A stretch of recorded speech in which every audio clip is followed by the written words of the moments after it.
Now, it's been a couple of weeks now since Australian voters said absolutely no to the Voice, Labor's plan for an Aboriginal-only advisory parliament in our constitution.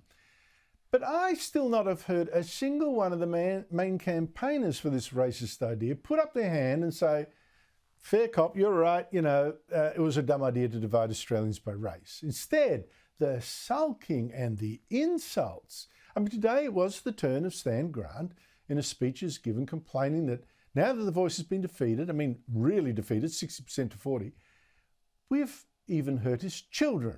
Because when Stan, God forbid, is gone, like all orphans, they will have their memories, and however pain they may be, they can never be reconciled. And Grant goes on to trash Australia. It is hard to think of Australia as a place of evil. There's just so much sunshine, smiling faces, wide open spaces, but evil has happened here. What else should we call it? People beheaded, flower poisoned. Joining me for the Tuesday panel, Louise Elliott, business consultant and Hobart City Councillor, and Will Kingston, host of Australiana, a weekly podcast from the Spectator on politics and culture. And Will Kingston, I'm sure Stan Grant meant to sound really profound and even poetic. To me, it was just sanctimonious, self-important drivel from a man who refuses to be grateful for the many blessings he's had in his life. Am I being too harsh? I don't think you're being too harsh, Andrew. There is a certain irony in commentators like us saying that one of the big lessons from The Voice is that Australians hate being lectured, and the first thing that Stan does is goes out and delivers a lecture in the wake of the loss. Look, the problem with the black armband view of history is that it is a way of looking at the world. It's not a process. There isn't a start, a middle, and an end. And as a result of that, the black armband doesn't get put away. Didn't get put away after the 67 referendum. Didn't get put away after the apology. It wouldn't have got put away if they did end up getting up in The Voice. And that's a real problem. It doesn't have any nuance to it. It just has this goodies and baddies way of looking at the world. And that continues to stoke division. We need to look forward. We can't keep this silly black armband approach that says that everything that happened in our past was inherently evil. It's wrong. We need to kick it to touch. Louise Elliott, when are we going to get a mature reflection from leading yes candidates about what they tried on us and why it failed? I wouldn't hold anyone's breath. That's not going to come. Stan's clearly so incredibly bitter. He's taken his bat and ball and he said he's never coming back basically to play. But the thing is that everyone I spoke to, everyone universally wants good things for our Indigenous people and wants to see outcomes improved. And I think Stan's reaction and other people who are reacting the same way, it's really doing a disservice to that sense of unity that is there with the Australian people. So we need to, like Will said, this is about moving forward. Everyone wants good things. We just didn't want that divisive concept. So let's move forward, not keep having tantrums. You can't fix the history. You've got to look to the future and make sure you don't bugger that up.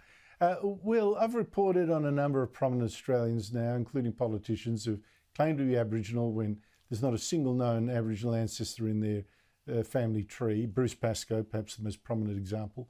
But the same kind of thing's been happening in Canada and in America.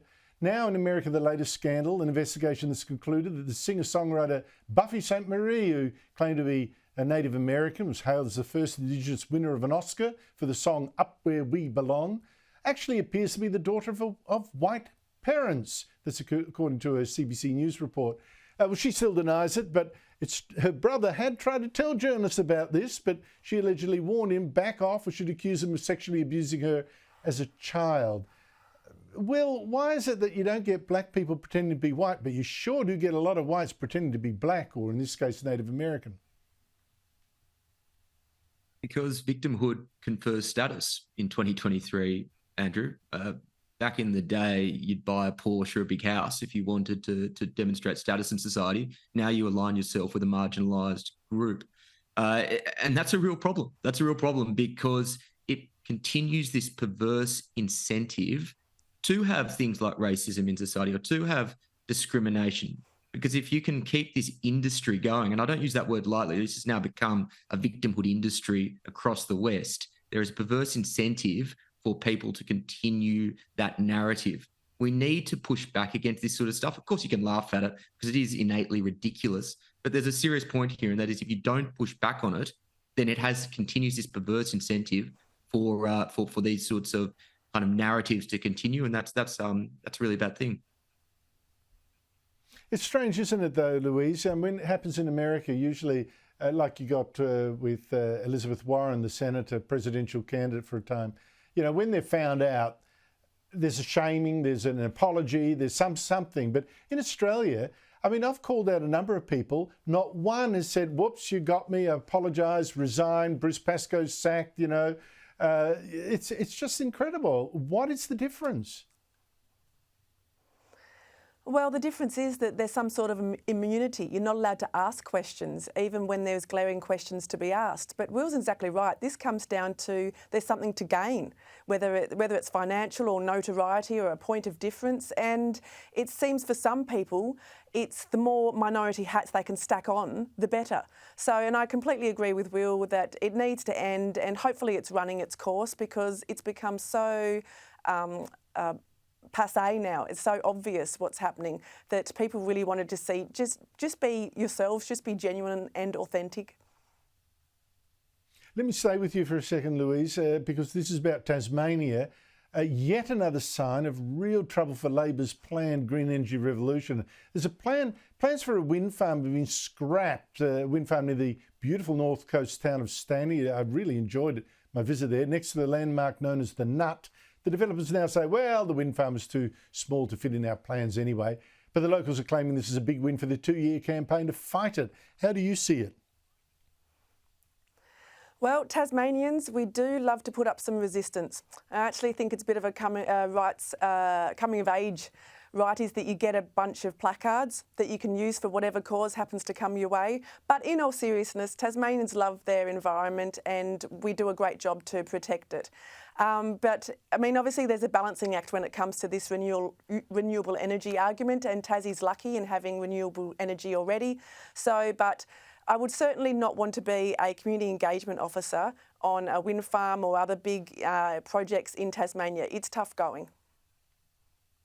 It does seem to be a bit of a revolution, doesn't it, Will? Wind farms being opposed, offshore wind farms off the Hunter, for instance. This one, locals in Victoria as well fighting against wind farms, and of course the huge transmission towers. Something's going on. There is something going on. I think Tony Abbott was right. These are the dark satanic mills of the modern age.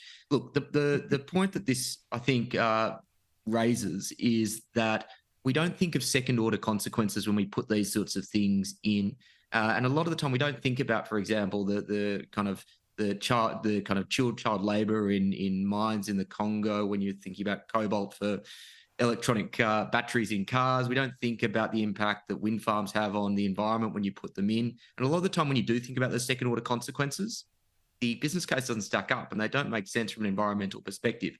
That's because these aren't really about the environment. They're about making a small group of people in largely elite liberal areas feel good about themselves and feel like they're doing something for the environment, when in reality, what they're doing is counterproductive. It's just the model of the yes vote, the campaign for the voice. Again, something that came out of the concrete mansions of inner city Australia and resisted out in the sticks. Will Kingston, Louise Elliott, thank you so much indeed for your time.